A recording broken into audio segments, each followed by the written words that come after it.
Hi everyone. So I just wanted to talk a little bit about this wood barrel pot I have here. I bought this a couple years ago and I really love it.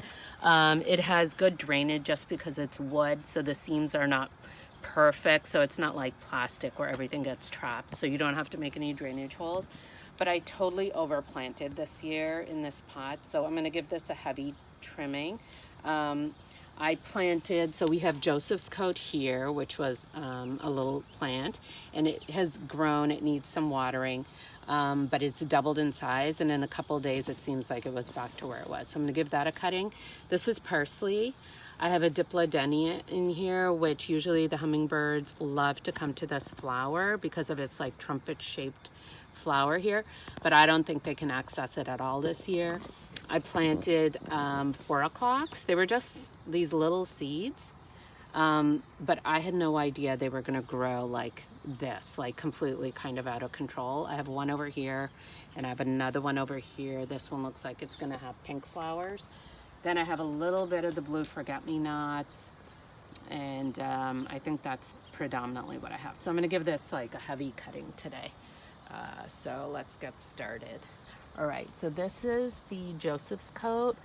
I'm just gonna go in here and find like some of the main stems, and I'm just gonna, I'm using this. This is a Fiskars pruner, hand pruner. So I'm just gonna cut these, and I'll water this when the sun is a little lower. And I'm just going to kind of where they're branching, and right here at the bottom. So there's nothing terribly exact about this one. This one's pretty forgiving. So just because I want to give some circulation to the other plants. So I probably will not be planting this one next year just because it does grow quite aggressively, or it should be planted in the ground or somewhere there's more room. Oh yeah, and see, looks like it is spreading. Like it's, all right. So I really kind of hacked that back. So I'm just going to leave that much. All right, so over here I have the forget-me-not. So I don't know if you can see how big the stem is there. It's actually very impressive that came from a seed. Usually you get this size of a stem from like a planting or a perennial. So I'm thinking of cutting off this middle branch because it's really affecting. So there, just to give you an idea, that's what I just cut off. And I'm gonna put that in the compost. So now look how much circulation that's opened up, because this blue forget-me-not was just not getting any room at all.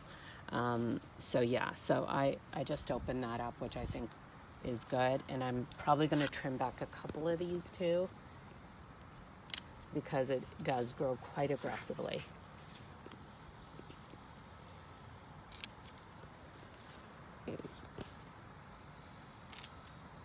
And always make sure your pruner is clean. You can always use a little bit of rubbing alcohol to sterilize it after you've cut, especially if you have anything that's diseased. You want to make sure you clean it off so that you're not spreading any of those diseases to any of your other plants. All right, so I know right now it looks like I gave it a serious haircut, but believe me, in a week or so, it's going to start to fill out again and look bushy, and the flowers will have a better chance of getting the nutrients they need to grow.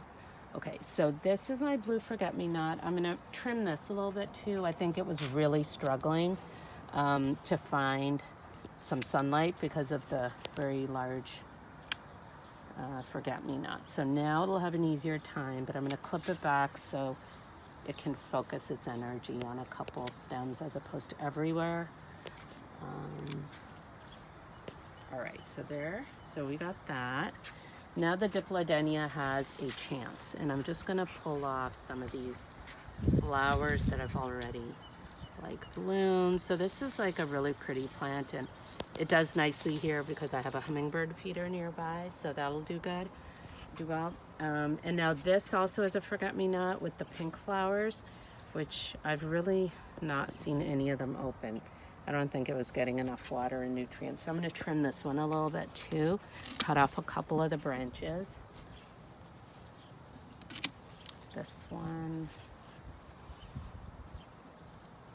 and maybe just one more right there. So, okay, so I think that's good. Yeah, we just have that growing. And then I think that's good. Now we have the parsley. So if you take a look, you see now there's far better ventilation. That's really important for plants. Lack of ventilation causes a lot of diseases too. So I know right now it looks like a scary haircut, but it'll be fine. I'll water it once the sun is a little bit lower.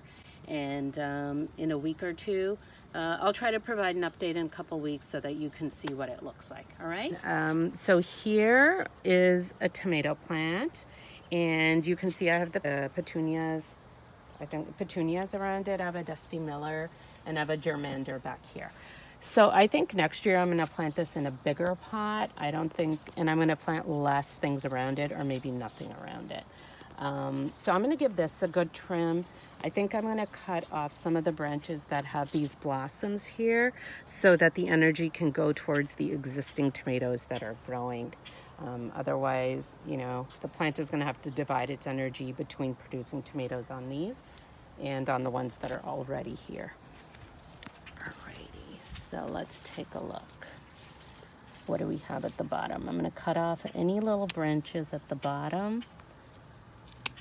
This one has some blossoms.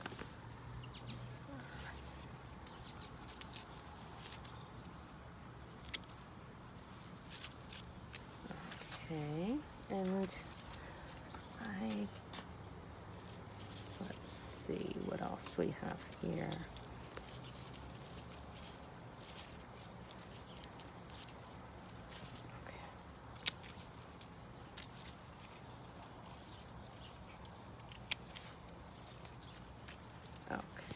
So I think that is good for that one. Now we have a ton of tomatoes growing over here, like about 10, I'd say about 10 of them. And I don't want to cut too much of the foliage because that's how, you know, it absorbs sunlight, chlorophyll, the whole photosynthesis process. So it does need the foliage. If you cut them all off, your plant is not going to do well. So don't cut all of them off. Just be strategic and cut off ones where you feel like it's just excessively draining your plant of energy. So I think that's all I'm gonna do. I don't wanna overdo it. So over here I have another little branch, so I'm just gonna, and it's coming off like 2 inches off the bottom. So right here, I just took that one off too, because it has some blossoms. I have a tiny tomato starting, but it's just kind of like, there are too many tomatoes and it's not gonna do well in the pot. So if it were in the ground, it might be different.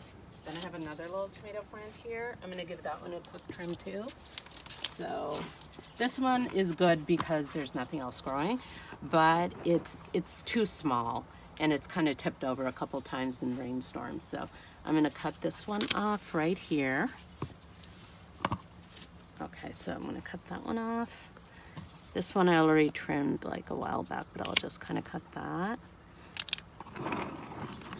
So you saw much earlier I cut that one off. And I think maybe that's okay. That's all I'm gonna do. And this one isn't the healthiest plant. As you can see, the leaves are curled. I think it was a little bit of a stressful season for it, but I'm gonna give it a bigger pot next year. So hopefully next year we'll do better. Okay, well, thank you for watching. If you found this helpful, please do consider subscribing. I look forward to your comments. Thank you, bye-bye.